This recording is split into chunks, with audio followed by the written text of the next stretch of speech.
সুপ্রিয় দর্শক, সবাইকে স্বাগত জানাচ্ছি বৈশাখী টেলিভিশনের সরাসরি সম্প্রচারিত স্বাস্থ্য বিষয়ক অনুষ্ঠান সরাসরি ডাক্তারের আজকের পর্বে পুরোটা সময় জুড়ে আপনাদের সাথে আছি আমি ডাক্তার জান্নাতুল ফেরদৌস বৃষ্টি। দর্শক, আপনারা জানেন যে এই অনুষ্ঠানটিতে আমরা সব সময় মানবদের নানা ধরনের সমস্যা নিয়ে কথা বলে কি তার চিকিৎসা আছে, কি প্রতিকার আছে, সেই বিষয়গুলো নিয়ে আলোচনা করে আপনাদের সমস্যাগুলো তুলে ধরার চেষ্টা করি। আজও তার ব্যতিক্রম নয় দর্শক, আজকে আমরা আলোচনা করব পিত্তনালীর নানা সমস্যা ও জন্ডিস। খুব গুরুত্বপূর্ণ এই বিষয়টা, জন্ডিস, এই বিষয়টা আমাদেরকে জানতে হবে। আর তাই ইন ডিটেলস কথা বলার জন্য আমরা আজকে যাকে আমন্ত্রণ জানিয়েছি তিনি অত্যন্ত স্বনামধন্য একজন চিকিৎসক, যিনি সফলভাবে দীর্ঘদিন ধরে এই বিষয়গুলো নিয়ে চিকিৎসা দিয়ে আসছেন। তিনি হচ্ছেন ডাক্তার আনহারুর রহমান, সহকারী অধ্যাপক surgery Addin Akij medical college ও কনসালটেন্ট আদ্দিন ব্যারিস্টার রফিকুল হাসপাতাল জুরাইন ও প্রো অ্যাক্টিভ মেডিকেল কলেজ হাসপাতাল নারায়ণগঞ্জ। দর্শক, নিয়ে যাচ্ছি অতিথির কাছে। আপনাদের যদি পিত্তনালীর সমস্যা এবং পিত্তনালীর সমস্যা রিলেটেড, জন্ডিস রিলেটেড কোনো প্রশ্ন থাকে, সেক্ষেত্রে আপনাদেরকে যেটা করতে হবে, স্ক্রলে দেখানো নাম্বারে আমাদেরকে সরাসরি ফোন করতে হবে। আমরা অবশ্যই আপনার সমস্যাটিকে প্রায়োরিটি দিব। এখন নিয়ে যাচ্ছি অতিথির কাছে। আসসালামু আলাইকুম স্যার, স্বাগত আমাদের আজকের পর্বে। ধন্যবাদ ডাক্তার। কেমন আছেন? জি, ভালো আছি। খুব সুন্দর একটি বিষয় নিয়ে কথা বলার জন্য আজকে আমরা আসলে টপিকটা নির্ধারণ করছি। আমার নিজেরও খুব মনে হচ্ছিল যে আসলে বিষয়টা সবারই জানা প্রয়োজন। অ্যাজ আমরা পিত্তনালী, পিত্তথলির বিষয়টা মোটামুটি জানি, পিত্তনালীর ব্যাপারগুলো এত ইন ডিটেলস জানি না। একটু আসতে চাই যে আমার দর্শকদের উদ্দেশ্যে যদি একটু বলতেন যে পিত্তনালী আসলে কি। ধন্যবাদ, খুবই একটা সুন্দর প্রশ্ন করেছেন। আসলে আমরা বেশিরভাগ ডিসকাশন করি পিত্তথলি নিয়ে, কারণ রোগীগুলো আমাদের কাছে আসে পিত্তথলির পাথর বা গলব্লাডার স্টোন নিয়ে। বাট পিত্তনালী, এটা যে একটা important part of our system, body system, এটা অনেকেই জানেন না। তো এই বিষয়ে রোগী কিন্তু আমাদের কাছে আসে পিত্তথলির পাথর এবং পিত্তনালীর পাথর একসাথে নিয়ে। তো সে বিষয়ে আমাদের আসলে একটু ধারণা দেওয়ার জন্যই বলি যে পিত্তনালী হচ্ছে একটা নালী যেটাতে আসলে পিত্ত রসটি প্রবাহিত হয়। তো আমাদের পিত্তথলি তো থাকে লিভারের নিচে, কিন্তু এই পিত্ত রসটি কিন্তু তৈরি হয় আমাদের লিভারে। সুতরাং এই পিত্ত রসটি তৈরি হতে লিভারে আসতে হবে। সুতরাং এটার জন্য তো কিছু নালীর মাধ্যমেই পিত্তথলিতে আসতে হবে। সুতরাং পিত্তনালী হচ্ছে সেই নালীটি যেটি লিভার থেকে পিত্ত রস থেকে টেনে নিয়ে পিত্তনালীর সাথে, পিত্তথলির সাথে কানেক্ট করে, আবার পিত্তথলি থেকে রসটিকে নিয়ে আমাদের অন্ত্রে প্রবেশ করে। সুতরাং পিত্তনালী কিন্তু একটা কি বলবো যে আমাদের প্যাসেজ, রাস্তা, রাইট। তো এটাকে আসলে লিভারেও ডাক থাকে, যেটাকে আমরা বলি যে হ্যাপাটিক ডাক। দুটো থাকে, রাইট অ্যান্ড লেফট হ্যাপাটিক ডাক, তারপরে কমন হ্যাপাটিক ডাক তৈরি হয়, এবং তারপরে ওখান থেকে একটি নালী গিয়ে সংযোগ হয় পিত্তথলির সাথে, যেটাকে আমরা সিস্টিক ডাক বলে থাকি। ওই সিস্টিক ডাকটি আবার একটি প্রধান পিত্তনালী বা কমন পিত্তনালী বলি, কমন বাইল ডাক বলি, এটা এসে আমাদের ক্ষুদ্রান্তে প্রবেশ করে। তার মানে তৈরি হলো লিভারে, জমা থাকলো পিত্তথলিতে, এবং পিত্ত রসটি পিত্তথলি থেকে আবার চলে আসলো আমাদের অন্তে। That is a very good system, Allah তাআলা এটা তৈরি করে দিয়েছেন। আমাদের সবারই ঠিক একই সিস্টেমেই সব সময় আমাদের বডিতে একই সিস্টেমে কাজ হচ্ছে। এখন একটু আসতে চাই যে পিত্তনালীতে আসলে সবসময় আমরা দেখি যে পিত্তথলিতে পাথর, এই বিষয়টা আসলে সবার পরিচিত। এখন মানুষ জানলো যে পিত্তথলির সাথে পিত্তনালী বলে আর একটা অর্গান রয়েছে, আমরা সেই বিষয়টা এতক্ষণে জানাতে পেরেছি। একটু আসতে চাই যে পিত্তনালীর আসলে কি কি ধরনের সমস্যা হয়। আসলে পিত্তনালীর কিন্তু অনেক সমস্যা নিয়ে আমাদের কাছে আছে। পিত্তনালীর খুবই কমন যে সমস্যা, সেটা হলো পিত্তনালীর পাথর নিয়ে আসে। তো রোগী আমাদের কাছে পিত্তনালীতেও পাথর হয়। জি, পিত্তনালীতেও পাথর হয়। পিত্তনালীর খুবই কমন একটি ডিজিজ হচ্ছে পিত্তনালীর পাথর, এবং সেই পাথরটি কিন্তু পিত্তথলি থেকেও আসতে পারে, লিভার থেকেও আসতে পারে, অথবা পিত্তনালীর ভিতরেই নতুন করে তৈরি হতে পারে। There is lot of causes. এই পাথর ছাড়াও পিত্তনালীর আরেকটি যেটি ইম্পর্টেন্ট কারণ, সেটি হচ্ছে ইনফেকশন, পিত্তনালী ইনফেকশন, যেটাকে আমরা কোলিনজাইটিস বলি। যে কোনো কারণে ব্যাকটেরিয়া, ভাইরাস ইনফেকশন হতে পারে। আরেকটা খুবই ইন্টারেস্টিং, আমাদের কাছে কয়েকদিন ধরে আমার কাছে পেশেন্ট আসছে, সেটা হলো পিত্তনালীর মধ্যে কৃমি ঢুকে যাওয়া। এটা খুব ইন্টারেস্টিং। আমাদের দেশে আসলে সব জায়গাতেই আছে, এবং আমরা তো খুব সচেতন না। আমাদের গ্রামে গঞ্জে খুব বেশি হয় যে পিত্তনালীর ভিতরে ছোট কৃমি ঢুকে গেল এবং সেটা অবস্ট্রাকশন করে প্রেজেন্ট করে আমাদের সাথে। আরেকটা যখনই নালীর ভিতরে ঢুকে যাচ্ছে তখনই সেটা রাস্তাটা বন্ধ হয়ে যাচ্ছে, এবং অনেক সময় হয় ছোট কৃমি বাচ্চা অবস্থায় ঢুকলো, ওটা আস্তে আস্তে বড় হলো ওখানে।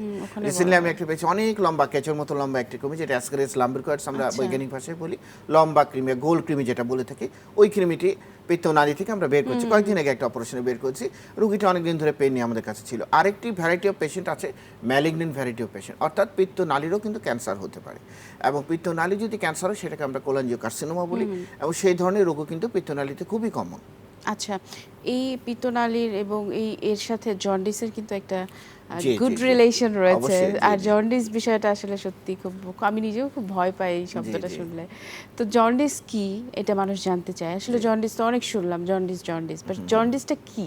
সে বিষয়টা যদি একটু আচ্ছা, বলতেন। আসলে তো jaundice is a very large topic, অনেক বড় বিষয়। যদি সংক্ষেপে একটু বলতে চাই, জন্ডিসটা আসলে আমাদের শরীরে যে বিলিরুবিনটা তৈরি হয়, এই বিলিরুবিনটা যখন ঠিকমতো বের হতে পারে না, তখনই কিন্তু রক্তে বিলিরুবিনের পরিমাণ বেড়ে যায়। এবং সেটা যখন বেড়ে যায় তখন আমাদের চোখ হলুদ হয়ে যায়, প্রস্রাব হলুদ হয়ে যায়, আমাদের শরীর হলুদ হয়ে যায়, তখন কিন্তু আমরা এটাকে জন্ডিস বলি। আসলে জন্ডিস কিন্তু বিলিরুবিনের সাথে রিলেটেড। তাহলে এই বিলিরুবিনটা কী কারণে বাড়তে পারে? অনেকগুলো কারণ। এই মেটাবলিজমে গবেষণা করে দেখা গিয়েছে যে লিভারে এসে জন্ডিসটা মেটাবলাইজ হয়, এক্সক্রিট হয় আপনার কিডনি এবং আমাদের পায়খানার সাথে বের হয়। কিন্তু কোনো কারণে দেখা গেল যে রক্তে বিলিরুবিন বেড়ে গেল। বিলিরুবিনটা আসে কি আমাদের যে লোহিত রক্তকণিকা, রেড ব্লাড সেল, ওটা ব্রেকডাউনের পরে বিলিরুবিনটা তৈরি হয়। কিন্তু এটার মেটাবলিজমটা হয় গিয়ে লিভারে। লিভারে। যদি কোনো কারণে দেখা গেল বেশি পরিমাণ আর বেশি ব্রেকডাউন হচ্ছে, তখনও বিলিরুবিন বেড়ে জন্ডিস হতে পারে, সেটাকে আমরা বলি প্রি হ্যাপাটিক জন্ডিস।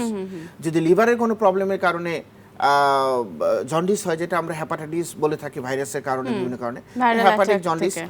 কিন্তু এই বিলিরুবিনটা কিন্তু আমাদের মেটাবলিজমের পাথওয়ে হচ্ছে পিত্ত রসের মাধ্যমেই কিন্তু এক্সক্রিট হতে হবে। কনজুগেশনের পর পিত্ত নালীর মাধ্যমে পিত্ত রসটি এসে আমাদের ক্ষুদ্রান্তে চলে আসে এবং এই ক্ষুদ্রান্তে বা আমাদের পৌষ্টিক নালীতে চলে সেটা পায়খানার সাথে বের হয়ে যায়। যদি কোনো কারণে পিত্ত নালীতে যদি অবস্ট্রাকশন হয় অথবা যে কোনো কারণে বের হতে না পারে, তাহলে কিন্তু আবার সেই বিলিরুবিন বেড়ে গেল জি। এবং সেটাকে কিন্তু আমরা পোস্ট হ্যাপাটিক জন্ডিস বা অবস্ট্রাকটিভ জন্ডিস বলি। আমাদের আজকের যে টপিক পিত্তনালীর সাথে জন্ডিসের কি সমস্যা, সেটা কিন্তু ওই জায়গাটিতে, আচ্ছা, অর্থাৎ এখানে লিভার আসবো। থেকে। একজন জি। দর্শক আমাদের সাথে কানেক্টেড হয়েছেন। আসসালামু আলাইকুম। দর্শক কে আছেন আমাদের সাথে? নাম বলে কি জানতে চান বলুন। আসসালামু আলাইকুম। জি রসুল আহমদ বলছি, চাকরির থেকে। আমরা শুনতে পাচ্ছি, বলুন কি জানতে চান। জি বলতে চাচ্ছি পজিটিভ, এটা কি রক্ত জন্ডিসের সাথে সম্পৃক্ত কিনা? খুব সুন্দর প্রশ্ন করার জন্য আপনাকে ধন্যবাদ। দর্শক আর কিছু জানার আছে? HB 1 positive. HbS positive. Positive, সেটার জন্য উনি জানতে চাচ্ছে যে কি করার আছে ধন্যবাদ বা আপনাকে। এটার সাথে রক্তনালীর কোনো রিলেশন আছে আচ্ছা, কিনা। খুবই সুন্দর একটি প্রশ্ন করেছেন। আসলে এটা খুব কমন প্রশ্ন।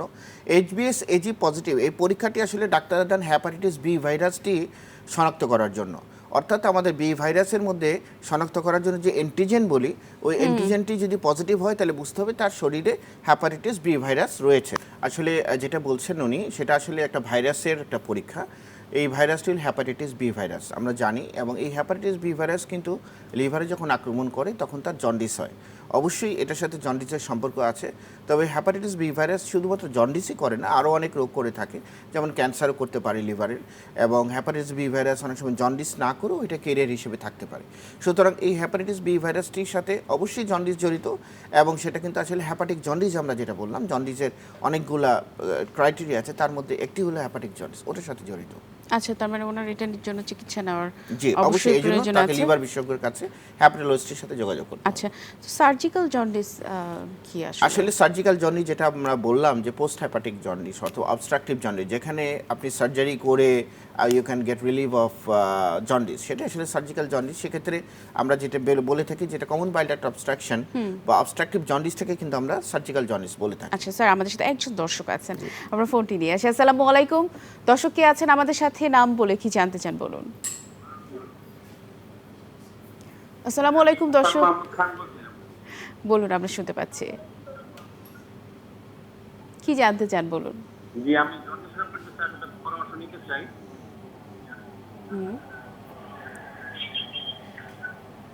হ্যাঁ, আমি 2000 দর্শক, আপনাকে আসলে নেটওয়ার্ক প্রবলেমের কারণে আমরা আপনাকে খুব ভালো করে শুনতে পাচ্ছি না। আপনি যদি আরেকবার রিপিট করতেন আপনি কি জানতে চান। আচ্ছা, ঠিক আছে দর্শক, আমাদের সাথেই থাকুন। আমরা জানতে পেরেছি আপনি জানতে চেয়েছেন যে পিত্তনালীর সাথে জন্ডিসের সম্পর্কটা কি, সেই বিষয়টা জানতে চেয়েছেন। আর খুব সুন্দর প্রশ্ন করার জন্য আপনাকে ধন্যবাদ। যে বিষয়টা নিয়ে আমরা লিটল বিট আলোচনা করেছি, বাট তারপরে যেহেতু উনি আবারও একটু জানতে চেয়েছেন যে পিত্তনালীর সাথে যে আমি জন্ডিস এই কথাটা উল্লেখ করেছি, এটা জি, জি। রিলেশনটা কোন আসলে জায়গাটায়। খুবই সুন্দর একটি প্রশ্ন। সেটা হলো পিত্তনালী। আমি বলছি যে বাইল ডাক্টের কারণে যদি কোনো কারণে অবস্ট্রাকশন হয় বাইল ডাক্টে, তাহলে কি হয় যে আমাদের বাইলটি প্রবাহিত হতে পারে না আমাদের অন্ত্রে। তখন কি হয়, বিলিরুবিন তো আমাদের অন্ত্রে যেতে পারছে না, তখন এক্সক্রিশন হতে পারে না। আলটিমেটলি কি হয়, বিলিরুবিনটা ব্যাকফ্লো হয় এবং ব্যাকফ্লো হয়ে আমাদের ব্লাডে কন্টেন্টটা বেড়ে যায় আবার এবং blood-এ আলটিমেটলি চলে আসে। জন্ডিসটা তৈরি হয়। এই হলো মেইন জিনিস। মানে আসলে ব্লকেজ ব্লকের কারণে বিষয়টাই বিলিরুবিন মেটাবলিজম এক্সক্রিট হচ্ছে, ঝামেলা জি। করছে। স্যার এবারে যে বিষয়টা আসতে চাই যে পিত্তনালীতে পাথর, এটা আসলে কারণ কি, এটা চিকিৎসা আপনারা কিভাবে করেন? অ্যাজ আমরা জানি যে আপনি একজন সার্জন এবং দীর্ঘদিন ধরে এই বিষয়গুলো করছেন।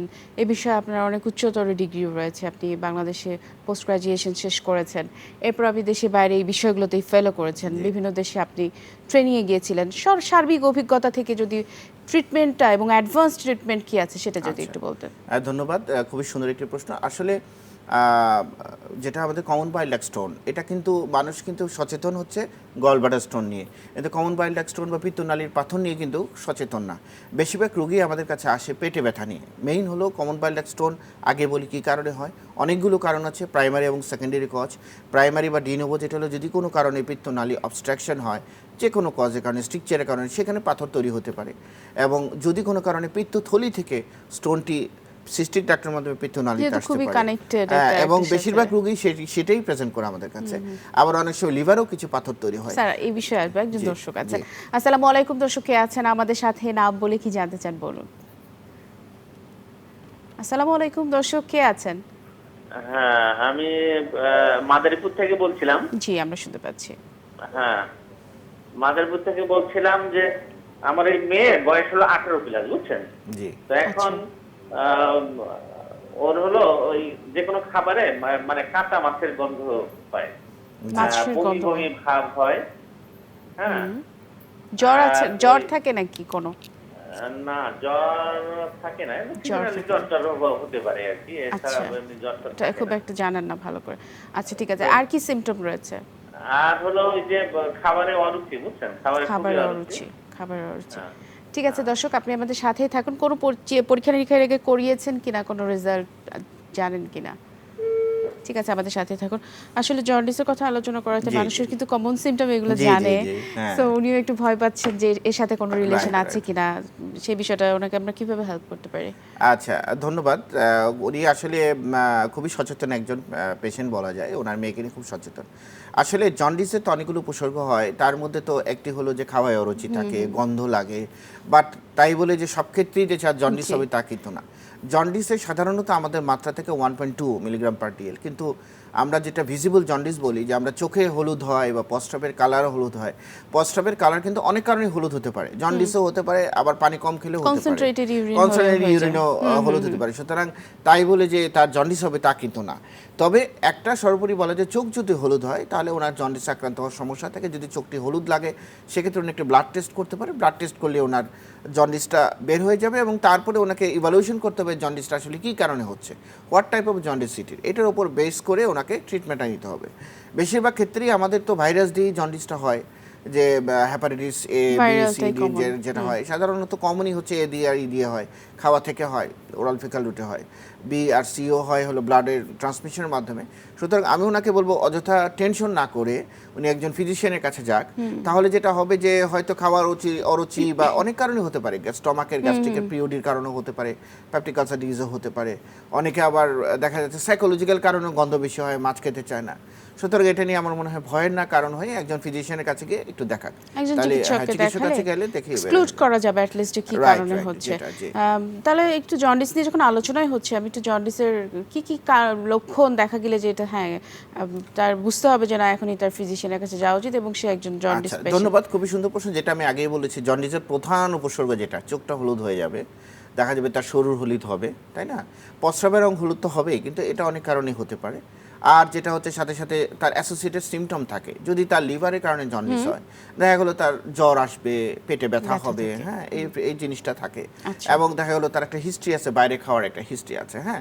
আবার অন্য কারণে যদি পিত্তনালীর পাথরের কারণে বা অবস্ট্রাকশনের কারণে জন্ডিস হয়, সেখানে কিন্তু পায়খানার রংটি চেঞ্জ হয়ে যায়, কারণ বিলিরুবিন আচ্ছা। সেদিক দিয়ে এক্সট্রিট হয় না। যদি তখন পিত্তনালীর কারণে জন্ডিস জি, হয় জি, সেটার সেক্ষেত্রে, উপসর্গতে আর কি কি add হয়? সেক্ষেত্রে অ্যাসোসিয়েটেড থাকতে পারে যে তার পায়খানার রং সাদা হয়ে যাবে, পেইল কালার স্টুল আমরা বলি। আচ্ছা। হ্যাঁ, আবার দেখা গেল যে তার প্রস্রাবের রং ঠিকই আছে কিন্তু পায়খানার রংটি তার মানে সে হলুদ নাই, সাদা হয়ে গেছে। সুতরাং একটা রোগী যদি জন্ডিস নিয়ে প্রেজেন্ট করে আর সে যদি বলে আমাদের পায়খানার রংটা সাদা হয়ে যাচ্ছে, তাহলে বুঝতে হবে এটা আসলে সার্জিক্যাল জন্ডিস বা অবস্ট্রাকটিভ জন্ডিসের মধ্যেই তার যেটা কিনা পিত্তনালীর পিত্তনালীর কারণে কারণে হতে পারে, পিত্তনালীর ক্যান্সারের কারণে, যে কোনো কারণে অবস্ট্রাকশন হয়েছে। আচ্ছা, এর চিকিৎসা কি রয়েছে? আসলে আমি যেটা বলছিলাম আগের টপিক থেকে বলি যে পিত্তনালীর বা কমন বাইল ডাক্টের কারণে যদি জন্ডিস হয়, লটস অফ কজেস, আমাকে প্রথমে যেটা বের করতে হবে যে হোয়াট ইজ দ্য কজ।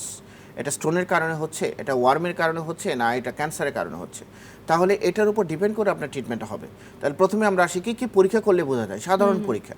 তাহলে একজন মানুষ, সে আসলে ডাক্তার না নন মেডিকেল, ভয় পাচ্ছে, তার মেয়ের জন্ডিস হয়ে গেছে, আসলে প্রথমেই তাকে ইভালুয়েট করতে পারে simple blood test, serum bilirubin করলেই বের হয়ে যাবে যে তার বিলিরুবিন লেভেল বেশি কিনা। তারপর নেক্সট লাইন অফ ইনভেস্টিগেশন যে ভাইরাল মার্কারগুলো করতে পারে, করলে বোঝা যাবে যেটা হ্যাপাটিক জন্ডিস কিনা। ঠিক আছে, তারপর দেখা গেল যে সে আমাদের লিভারের যে অন্যান্য পরীক্ষাগুলো সেগুলো করতে পারে লিভারের কন্ডিশন দেখার জন্য। কিন্তু পিত্তনালীর অবস্ট্রাকশনের কারণে যে পরীক্ষাটা আমাদের কমন যেটা করি আমরা, আলট্রাসোনোগ্রাম অফ হোল অ্যাবডোমেন। একটা আলট্রাসোনোগ্রাম করলেই বোঝা যাবে লিভারের কন্ডিশনটা দেখা যাবে, কমন বাইল ডাক্টের কন্ডিশন দেখা যাবে, ওখানে কোনো কৃমি থাকলে সেটাও বলে দেবে, পাথর থাকলে সেটাও বলে দেবে, অথবা যদি কোনো টিউমারের কারণে কমন বাইল ডাক্ট অনেক ডাইলেটেড হয় সেটাও কিন্তু বলে দেবে। তাহলে এই যে ক্রিমি, টিউমার এবং এগুলো সবগুলোর চিকিৎসা কি? আচ্ছা, চিকিৎসা হলো অ্যাকর্ডিং টু কজ। যদি পাথর হয়, পাথরের এখন তো অনেক অ্যাডভান্স ট্রিটমেন্ট চলে আসছে, আপনি বলেছেন অনেক জায়গায় গিয়েছি। অ্যাডভান্স হলে পাথরের সাইজের উপর ডিপেন্ড করে। যদি পাথর ছোট থাকে এবং ইম্প্যাক্টেড না হয়, সেক্ষেত্রে আমরা কিন্তু এখন এন্ডোস্কোপির মাধ্যমেই পাথরটি নিয়ে আসতে পারি। একটা এন্ডোস্কোপি টাইমেই আপনি করে হ্যাঁ, ফেলতে পারছেন, যেটাকে বলে আমরা ইআরসিপি বলি, এন্ডোস্কোপিক রেট্রোগ্রেড কোলাঞ্জোপ্যানক্রিওগ্রাফি। মুখে নল দিয়ে দেখা গেল ওখান দিয়ে প্যানক্রিয়াটিক প্যাপিলা দিয়ে আপনার ডাক দিয়ে স্টোনটা বের করে নিয়ে আসে। আচ্ছা, যদি স্টোন অনেক বড় হয়, মোর দ্যান 2 সেন্টিমিটার অথবা লার্জ স্টোন ইম্প্যাক্টেড বের হতে পারছে না, তাহলে আপনাকে সার্জারিতে যেতে হবে। এবং এই সার্জারি আপনি দুইভাবে করতে পারেন, ল্যাপারোস্কোপিক ওয়েতেও করতে পারেন অথবা ওপেন প্রসিডিউরও করতে পারেন। যেটি প্রসিডিউরই করেন, অপারেশনের নাম হচ্ছে কোলোডোকোলিথোটমি, অর্থাৎ আমরা পিত্তনালীটি কেটে পাথরটি বের করে নিয়ে আসি, তারপর আমরা একটা টিউব দিয়ে চলে আসছি, টি টিউব, এবং ওইটা কিছুদিন পরে আমরা খুলে দিই, দেখা গেলো যে তার বাইল ফ্লোটা নর্মাল হয়ে গেলো, আমরা খুলে দিলাম। এখন যদি আসলো ক্রিমিও তো ঢুকে বসে থাকে, তখনও কিন্তু আমরা ইআরসিপির মাধ্যমে বের করে নিয়ে আসতে পারবো, বের করে নিয়ে আসতে পারবো। যদি কোনো কারণে ক্রিমি গিয়ে ভিতরে ডিস্ট্রয় হলো, বের হচ্ছে না, then we can go for laparoscopic or open procedure. আর যদি ক্যান্সারের বিষয়ে আসেন, তাহলে ক্যান্সার নিয়ে তো সবাই ভয় পায়। আসলে কোলাঞ্জিওকার্সিনোমা যদি হয়ে থাকে, এটার ফেট খুব একটা ভালো না, পেশেন্টগুলো লেটলি প্রেজেন্ট করে, অথবা আমরা দেখি যে পিত্তনালীর গোড়াতে পেরিএম্পুলারি কার্সিনোমা থাকে। এক্ষেত্রে আসলে কিউরেটিভ কিছু সার্জারি আছে যদি আর্লি এজে আসে, আর কিছু আছে হলো পেলিয়েটিভ সার্জারি। তো কিউরেটিভ সার্জারিকে আমরা কোলাঞ্জিওকার্সিনোমা হলে আমরা পিত্তনালীটি কেটে ক্ষুদ্রান্তের সাথে লিভারের কানেক্ট করে দিই, পুরো টিউমারটি কেটে। তার ডিফারেন্ট টাইপ অফ প্রসিডিউর আছে, হুইপলস প্রসিডিউর আছে, অথবা দেখা গেল যে বাইল ডাক্ট রিসেকশন অ্যানাস্টোমোসিস আছে, ট্রিপল বাইপাস আছে, অনেকগুলো প্রসিডিউর আছে। এটা একটা লম্বা অপারেশন, বাট অপারেশন নিতে হবে এবং সেটা should be by expert hand. সবসময় যেটা আমরা বলি, একদম শেষে একদম আছে, একদম পিত্তনালীকে ভালো রাখতে হলে কি করতে হবে, এক কথা শুনতে চাই। আসলে খুব সুন্দর একটা ইন্টারেস্টিং প্রশ্ন করছেন যে পিত্তনালীকে ভালো রাখতে হলে কি করতে হবে। আসলে ওই একই কথা, সবকিছু ঘুরেই ফিরে যে হেলদি লাইফ লিড করা। আসলে যে আসলে পিত্তনালীর যে পাথর হওয়ার যে কজগুলো, সেগুলোকে আমরা প্রিভেন্ট করতে হবে। যেমন আমি গলব্লাডারের ক্ষেত্রে বলেছি যে ফাস্ট ফুড অ্যাভয়েড করেন, plenty of fluid Khan, exercise এগুলো করে, যাতে কোলেস্টেরল লেভেলটা কম থাকে। 1 নাম্বার। লিভারকে ভালো রাখার জন্য আমরা হেলদি ফুড খাবো। আর ক্রিমির জন্য বললাম যে আমাদের আসলে 6 মাস অন্তর ক্রিমের ওষুধ খাওয়া উচিত। অ্যালবেন্ডাজোল অ্যাভেলেবল ওষুধ, সেটা 6 মাস ইম্পর্টেন্ট। এটা আমাদের দেশে কিন্তু আমরা কিন্তু বাইরের ফুড প্রচুর খাই। দেখা গেল যে ওগুলো আমরা কিন্তু সচেতন না যে কত যে ক্রিমির ডিম ওগুলোর মধ্যে আছে, ওই জন্য। আমরা একদমই শেষ পর্যায়ে চলে এসেছি। আপনাকে অনেক ধন্যবাদ এত ব্যস্ততার মাঝে আমাদের এখানে সময় দেওয়ার জন্য, আমার দর্শকদেরকে পরামর্শ দেওয়ার জন্য। দর্শক, এই ছিল আমাদের আজকের আলোচনা অনুষ্ঠানের একেবারে শেষ পর্যায়ে চলে এসেছি। আমি অতিথির খুব গুরুত্বপূর্ণ একটা কথা বলতে চাই যে এভরি 6 মান্থস আমাদের উচিত যে ক্রিমের ওষুধ খাওয়া, কারণ আমরা বাইরে থেকে প্রচুর ফাস্ট ফুড খাই, সেখান থেকে অনেক জীবাণু আমাদের শরীরের মধ্যে কিন্তু ঢুকে যায়, সেটা আমাদের জন্য ক্ষতিকারক। এবং আমাদেরকে সবসময় হেলদি লাইফস্টাইলকে মেনটেন করা শিখতে হবে, কারণ আমাদের প্রত্যেকে নিজ নিজ জায়গা থেকে সচেতন হতে হবে। দর্শক, আপনারা সবাই নিজ নিজ জায়গা থেকে সচেতন হবেন, এই প্রত্যাশা কামনা করে আমি ডাক্তার জান্নাতুল আতুফ ফেরদৌস বৃষ্টি আজ এখানে বিদায় নিচ্ছি। আগামী পর্বে আবারও নতুন কোনো অতিথি নিয়ে হাজির হব। ততক্ষণ পর্যন্ত সবাই ভালো থাকবেন, নিরাপদে থাকবেন, অবশ্যই বৈশাখী টিভির সাথেই থাকবেন। আল্লাহ হাফেজ।